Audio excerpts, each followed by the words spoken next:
Yo, what's going on, y'all? It's Cone back here again today with another video, and today I'm going to be giving you one bold prediction for every single NBA team in this upcoming season. I did a 10 bold predictions video. I've done a lot of these one for every team videos. Y'all really enjoyed both concepts, so I'm putting them together in a video that's probably going to end up being pretty long. I should have chapters for each of the teams. We're starting alphabetically with the Atlanta Hawks and finishing with the Washington Wizards. If you want an idea of where your favorite squad will be, like I said, there should be chapters or timestamps throughout the video to let you know where each squad is talked about. But leave a like and subscribe if you enjoy. Hit the notification bell so you don't miss out on future videos. Like I said, these are supposed to be bold. Some are more bold than others, but there's a good chance that most of these don't end up happening. So I think it'll be fun too. Maybe we come back to this video after the season and see how these takes aged. Let's go ahead and start off with the Atlanta Hawks. And my bold prediction for them is that they add a third All-Star caliber player at the trade deadline. They've been rumored to be interested in adding another star next to Trae and DeJounte Murray for quite some time now. Pascal Siakam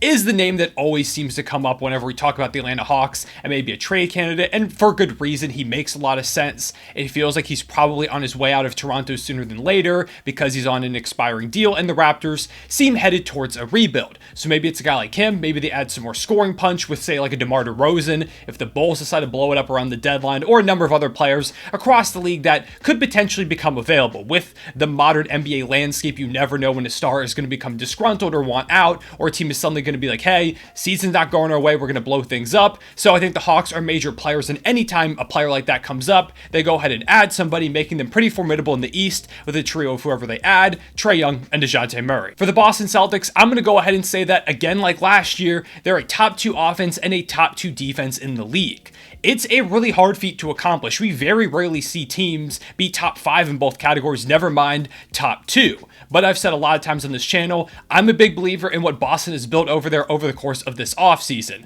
Losing Marcus Smart, you might think, would really hurt the defense, but Derek White was a better defender than he was last year. Now he's in a more prominent role. I think Kristaps also helps with the rim protection, and he's going to just give opposing teams fits, him, Robert Williams, and Al Horford. The health is a question mark with those 3 guys in the front court, but if they stay healthy, I think they're going to be fantastic. Tatum and Brown are also both good defenders too, and offensively, adding another 20-point per game scorer in Kristaps, who just had probably the best season of his entire career last year, alongside Jason Tatum, Jaylen Brown, maybe a jump from a Derek White. I like the additions they've made on the corners too.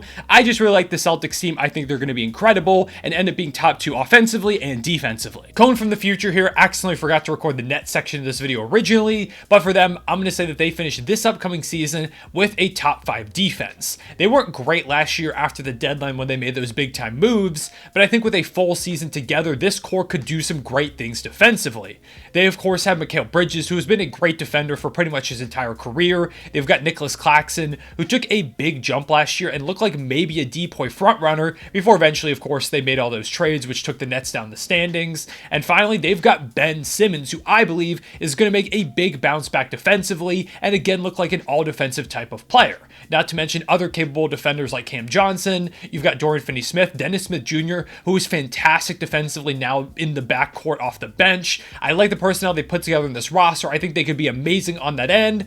Offense is another question, but at the very least, I think they'll clamp up some other teams. Next up, for the Charlotte Hornets, I'm going to buy all the LaMelo Ball stock. I think he's getting pretty underrated by people, and I'm going to say that he leads the league in assists per game in this upcoming season. Last year, in the 36 games that he did play, LaMelo averaged about 8.4 dimes per contest. That's pretty good, and if he had played enough games to officially qualify in the leaderboards, he would have only been behind James Harden, Trae Young, Nikola Jokic, and Chris Paul for assists per game, putting him right there at the 5th spot. And I think he's got better weapons this year than he did last season. Miles Bridges is now back into the fold. You've got Brandon Miller over there too, who I think is going to have a rookie season that surprises a lot of people. Terry Rozier is still there. Gordon Hayward, PJ Washington just got signed back. Mark Williams now being probably the best big, if he develops the way I think he will this upcoming season, that LaMelo has ever played with. I think this Hornets team could be pretty solid, and that will allow LaMelo to play make a bit more. He doesn't have to take on all the scoring responsibilities like he did at some points last season, and plus some of the competition ahead of him probably won't be ahead of him this upcoming year. We don't know what's going to happen with James Harden. He could still average double-digit assists, but we don't know when he's actually going to play or who he's playing for. You've got Chris Paul, who is also ahead of him, who's now in Golden State. I don't think he's going to average again nearly 10 assists. Trae Young and Nikola Jokic are tough competition, but I do think LaMelo could potentially surpass them. So I'm going to get bold, say LaMelo averages the most assists per game and averages a double-double in the season. Next, we have Chicago, and I'm going to go ahead and say that rather than blowing it up, the Bulls commit even further to this team. We've heard rumblings that they might extend DeMar DeRozan. Nikola Vucevic did say that it feels like this could be the last ride for this big three, if you want to call it that, of him, DeMar DeRozan, and Zach LaVine, but I don't know. I feel like this Bulls team isn't going to be that bad this year. I like some of the additions that they made. I think they could be pretty solid defensively. Vooch had an underrated year last year. If they get some healthy play from their guys, the Bulls could again be in playing conversations, maybe even make a push to make the playoffs themselves.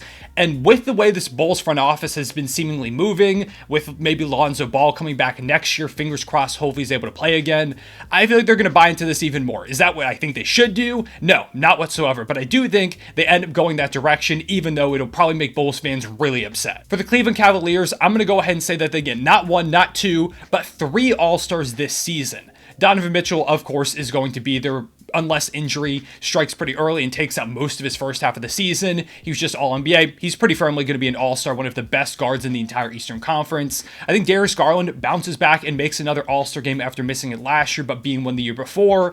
I feel like Garland's gotten pretty underrated. I think he flew a bit under the radar because of Donovan Mitchell scoring like 27 points per game. Like, he was clearly the best player on the team last year, but I think Garland reestablishes himself as one of the best guards as well in the Eastern Conference and also makes the All-Star team. Plus, Evan Mobley, I'm going to say that he makes the jump to becoming an All-Star. He's again going to play Defensive Player of the Year level defense. If the offense takes a leap, maybe partially because of the playmaking of Garland, which makes him an All-Star, it's a mutually beneficial thing that maybe gets them both into the game. And that combined with the fact that the Cavs are probably going to be really good again. I like their offseason additions. I think they could be one of the top teams in the East, maybe 1, 2, or 3. That could be enough to get them 3 All-Stars in February. For the Dallas Mavericks, I'm going to say that Derek Lively is starting at the center spot by mid-season. I don't love their center rotation. I think that's still the biggest weakness for Dallas at the moment. I like the additions in some of the other spots, but center leaves a bit to be desired. Rashawn Holmes really didn't play much over the past couple of years for Sacramento, and maybe in a new location in Dallas he could really thrive, but I'm still not sold. I'm not a big fan of Dwight Powell's game either. I just don't think he really fits what they need, but Derek Lively could potentially be that missing piece. Now, maybe he's not ready to contribute as a rookie, but I think having a playmaker like Luka out there and a scorer like Kyrie Irving who also can play make and set him up, maybe Lively's ready to go from day one. He could potentially stretch the floor. According to reports, in workouts pre-draft, he was lighting it up from 3-point distance. He can block some shots. Maybe he's the big that ends up taking the starting spot and shocking the world, becoming an all-rookie guy that makes a big-time difference on a Mavericks team that's trying to push for a championship at some point soon. For the reigning champion Denver Nuggets, I'm going to say that Nikola Jokic averages a triple-double on the season.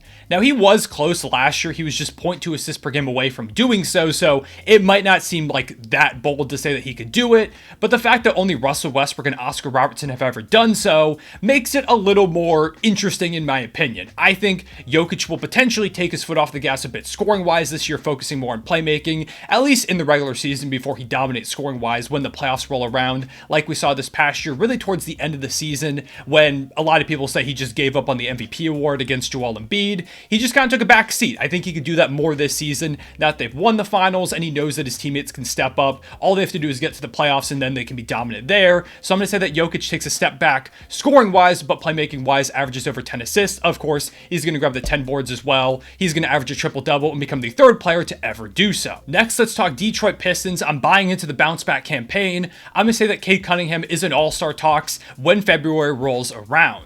Some Pistons fans might not think that this is that bold, but it is tough when you think about Cade coming back off really not playing last season. The fact that the Pistons weren't very good, so they're going to have to find a lot more team success for him to even be in the conversation. And the fact that there's a lot of great backcourt players in the East. Jalen Brunson, Trae Young, Jaylen Brown, Donovan Mitchell, Darius Garland, who I talked about earlier.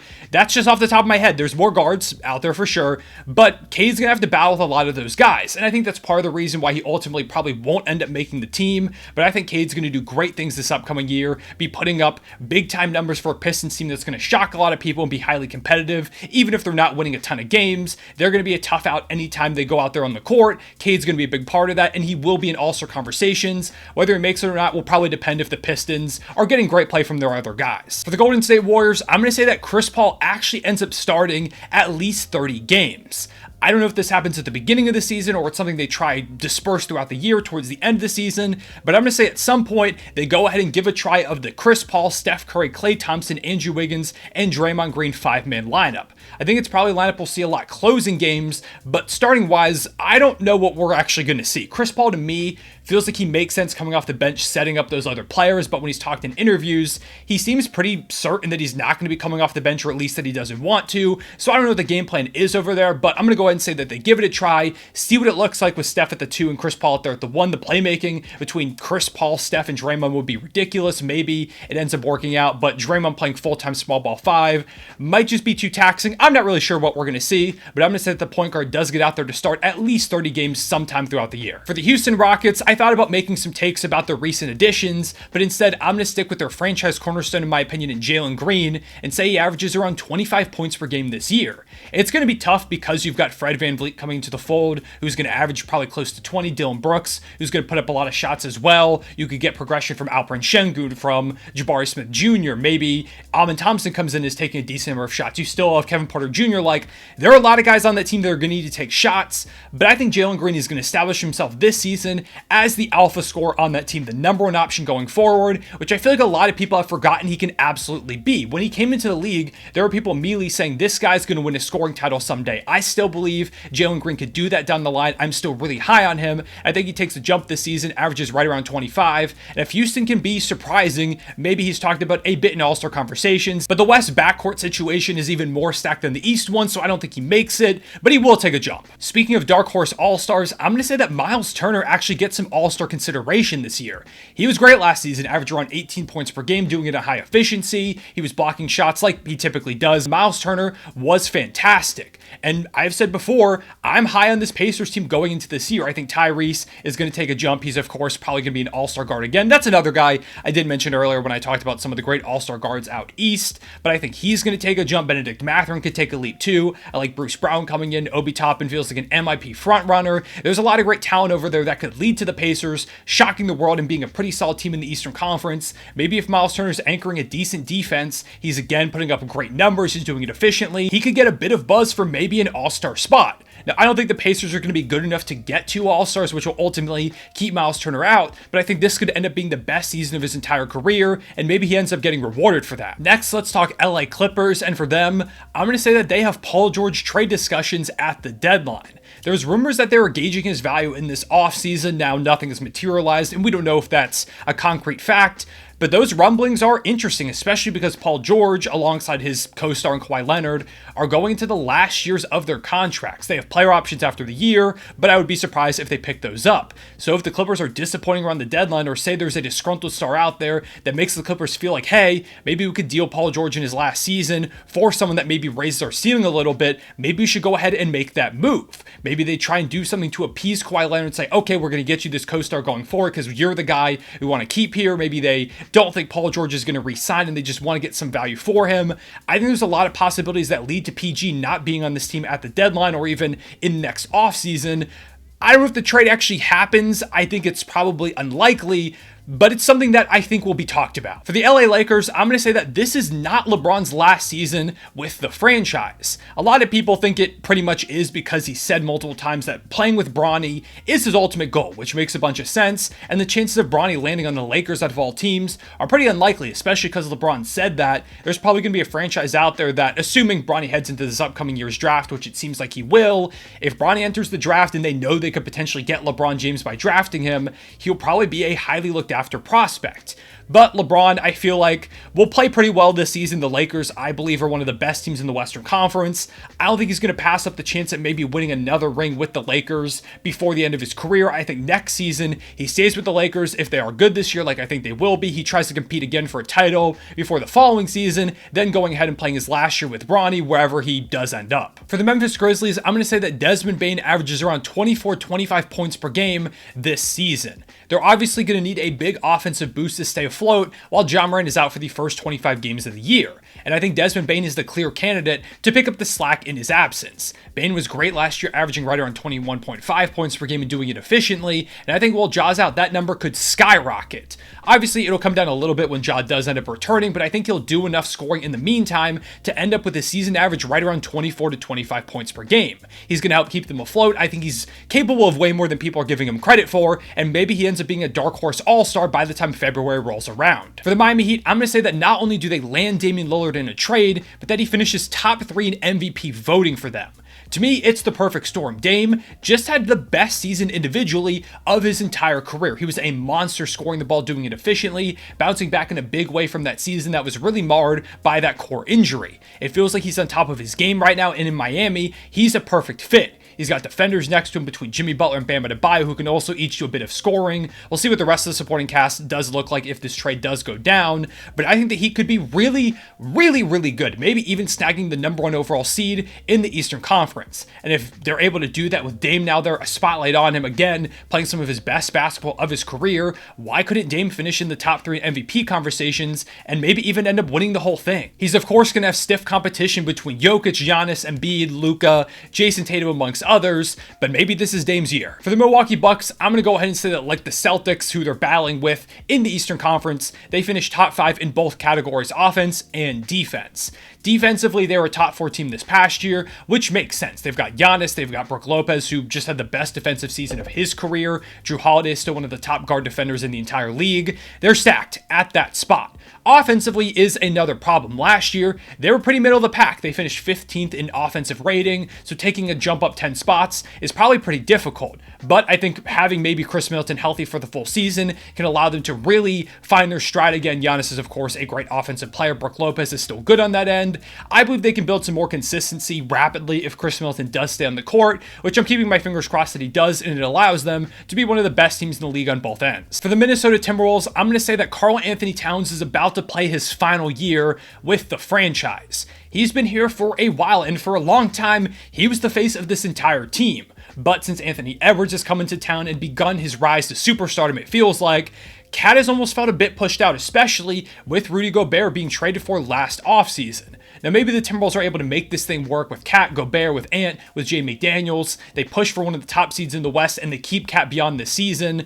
But I still feel like long-term, it's just not going to work enough for them to win a championship. I think they could be really good this year, but I do believe at some point Cat will be traded. I'm going to go ahead and say it's this upcoming offseason. They deal him for pieces that fit better around Anthony Edwards, McDaniels, and Rudy Gobert, and try and recoup some of the assets they used to get Rudy into town, while also trading away their longtime franchise face, which would be a crazy moment. Speaking of last year's for a franchise, I'm going to say that for the Pelicans, Zion is about to play his final season as a New Orleans Pelican.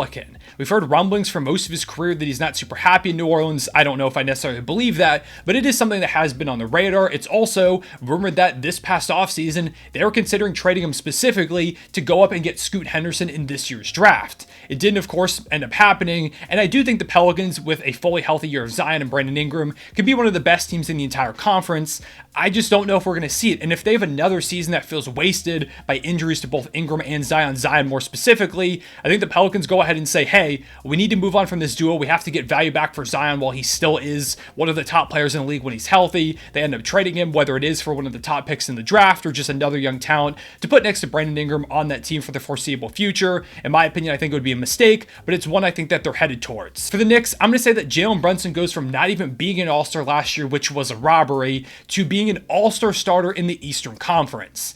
He is, again, like I talked about earlier, in a conference that has a lot of great players in the backcourt. I mentioned a bunch of them earlier, and he's going to have to battle through most of them outside of one guy to be the starter in the East. But I think Brunson, having the New York media surrounding him, the fans behind him, and the fact that he's just really good, and I think he's about to get even better, I'm going to say that he makes that jump, and again, is not only an all-star, but he gets the all-star starter spot, establishing himself firmly as one of the best guards in, again, that loaded Eastern Conference. For my favorite team, the Oklahoma City Thunder, I'm going to say that they finished top 10 offensively and defensively. The defense, I think, is pretty clearly going to take a big-time leap. Lou Dort is, of course, there's one of the best wing defenders in the league. The defense took a big hit last year with Kenrich Williams going out with injury, and they still finished 13th. Chet Holmgren, of course, is the big name coming in as a now rim protector, a shot blocker, which the Thunder really lacked last year, playing most of the season without a true center, and again, still finishing in the upper half of defenses. Casey Walls comes in as a guard defender. Shea was pretty good last year. He could take a jump. You've got Jalen Williams, who could take a jump in his second season too.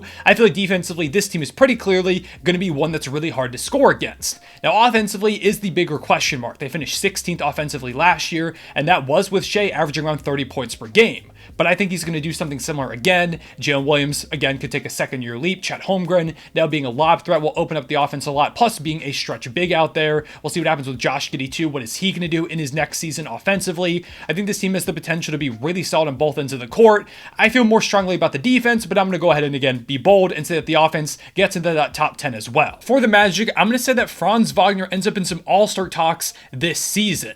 He gets a bit overshadowed in Orlando because it's a smaller market and they've got a bunch of great young players over there, but to me, he's still one of the most underrated guys in the entire league. I think he's going to be an all-star one day, and this upcoming season could be a step towards that.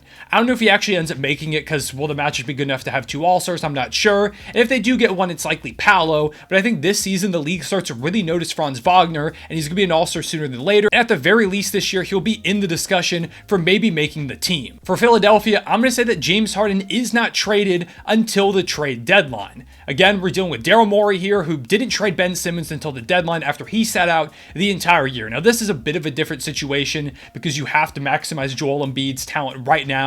While he just won an MVP, you came off another second-round exit. You have to find some way to get value back for James Harden to make this team as good as possible for the upcoming season.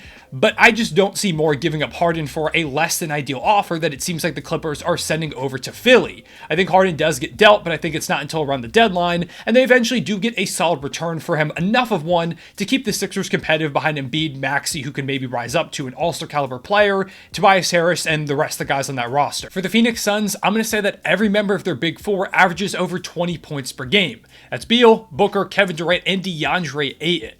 According to my research that I did before this video, this has only happened once with the 1970 Lakers, who had Elgin Baylor, Jerry West, Wilt, and Happy Harrison each do it. It's something that really isn't ever accomplished, but I think the Suns team is set up well to potentially repeat that feat. Of course, Booker, Durant, and Beal will probably get there, but I think the way that the defense is really going to be focusing those three guys is going to give Ayton a lot of open looks and allow him to finally cross that 20-point per game threshold in his career. Plus, the supporting cast isn't really full of any volume scorers. It's not like they have a high-level six-man that could take away some buckets. It's just role players that are going to play off of those four guys. I think this will allow Ayton to, again, reach that career high in points and give the Suns four guys scoring that many per game. Plus, I could see some injuries too, which is going to require maybe Ayton, Booker, Durant, Beal, someone stepping up for the other guys, and that could also raise each of their averages a little bit too. For the Blazers, I'm going to say that Anthony Simons jumps up from 21 points per game to about 25 this upcoming season. This is, of course, partially assuming that Dame does get traded like I think he will. If it's not before the season, it'll be at some point at the beginning of the year, and Simons is going to benefit a lot from those more opportunities. They're going to need somebody to step up and score. I think he's going to do it. He's going to do it efficiently and quickly establish himself as one of the best rising young guards in the entire Western Conference. I think people forget about Simons a little bit when you talk about Portland's young core because he's not Scoot Henderson, who's like the flashy new guy, or maybe like Shaedon Sharpe, who's going into his second year poised for a breakout, but don't forget about Simons because he's integral to what they're building over there. For the Sacramento Kings, I'm going to say that they make a big splash at the deadline that makes them a legitimate Western Conference threat. I think they're close to being championship contenders in Sacktown. I just feel like they still need that one piece. They need one more all-star-ish caliber guy next to De'Aaron Fox, next to Domantas Sabonis, and this deadline could be a prime chance to go ahead and get that player. Again, like I said earlier, there are a number of teams that could potentially blow it up, and plus you never know what star players are going to become disgruntled throughout the season. They've got basically all their draft picks. They've got a contract in Harrison Barnes's that could be used to match up with some contracts pretty well. A young player like Davion Mitchell, they have an interesting trade package. Plus, if a really big-time player becomes available, maybe they even throw in Keegan Murray to really go ahead and go all in on this core that they have at the moment and say, hey, we want to win a championship. Well, we've got this chance. I think maybe this deadline is the chance for them to do so. If they pull that trigger, the West needs to look out. For the San Antonio Spurs, I'm going to say that Victor Wembanyama goes ahead and makes the All-Star team as a first-year player. This happened quite a bit over the course of NBA history, but recently, it's pretty rare. Since 2000, only Blake Griffin and Yao Ming have managed to make the All-Star team in their first season. But Vic, in my opinion, is set up pretty well to become the third guy to do so. He is a great defender. He's going to put up big time numbers, grab a couple of blocks per game, probably put up 1+ steals as well. He's going to make an overall impact, which could help the Spurs be a really solid defense, get him some more attention. Maybe the Spurs are better than people expect behind the play of him, Devin Vassell, Keldon Johnson. He's also going to be involved, of course, in the Spurs offense too. I just think Vic can put up good numbers across the board on a Spurs team that is going to be more competitive than some people are giving them credit for. Plus, there will just be a big spotlight on him because he is considered one of the greatest prospects of all time. If he makes an impact like I think he can, he's going to be a first-year All-Star. For the Raptors, like his 2021 draft mate Franz Wagner, I'm going to say that Scottie Barnes also ends up in some All-Star discussions this season. Again, like with Franz, I don't know if the Raptors are going to be good enough for Scottie to actually make it, especially if Pascal is still there, probably playing at an All-Star level, but I think big things are coming from Scottie Barnes this year. Playmaking-wise, he handled the ball a lot last season. I think that's going to prep him to do that a lot this upcoming year with Fred VanVleet now no longer on the team. I think the defense is going to bounce back a bit after dropping last season. I think offensively, he'll become a bit more polished. I'm still in on Scottie Barnes. I think some people have sold their stock, not me. I think he's going to have a great year. Nearing the end here for the Utah Jazz, I'm going to say that Keontae George is starting for this team by mid-season. They've got some guards over there that probably are going to take priority to begin the year, like Jordan Clarkson and Colin Sexton, but I'm so high on Keontae George, not just from what he did in the Summer League, but also what he did in college. I think he's going to be a star in this league, and in my opinion, Utah would be really well suited by putting him in that starting lineup sooner than later. I think whatever minutes he's going to get, he's going to thrive in to begin the year, and very slowly but steadily, he's going to establish himself as a cornerstone for that franchise, and eventually, we'll be starting at one of those guard positions before the year is over. And finally, for the Washington Wizards, I'm going to say that Tyus Jones averages over 8 assists per game this upcoming season. Last year, Tyus played 24 minutes per game for the Grizzlies and put up 5.2 dimes per game. That's pretty good in that limited time, but this year, he's going to be the starting point guard. He's going to have still some decent options around him. They won't be as good as they were in Memphis, but Jordan Poole can put the ball in the basket, same with Kyle Kuzma. Corey Kispert's a nice shooting threat. We'll see what Bilal Coulibaly does in his first season. I think this Wizards team still has some threats. Tyus has proven time and time again he can be a great playmaker. He's in a more expanded role at the moment. I think he's going to thrive here, show that it's not just a product of him coming off the bench. He really is that good at setting up the offense. He's going to average over 8 assists per game and be a big-time breakout player for Washington. And those are my 30 bold predictions, one for every single NBA team this upcoming season. This video took me a long time to record. It was hard going back and forth between a couple of predictions. I eventually settled on these. Let me know what you thought about your favorite teams one down in the comments below. And also, give me some other bold predictions you have for your favorite team, one of your favorite players, or just any team, the league in general, across this upcoming season. Leave a like and subscribe if you enjoyed. Hit the notification bell so you don't miss out on future videos. As always, comment down below some other video ideas you have too that you want to see on this channel. I'll see y'all later. Real one, say it back.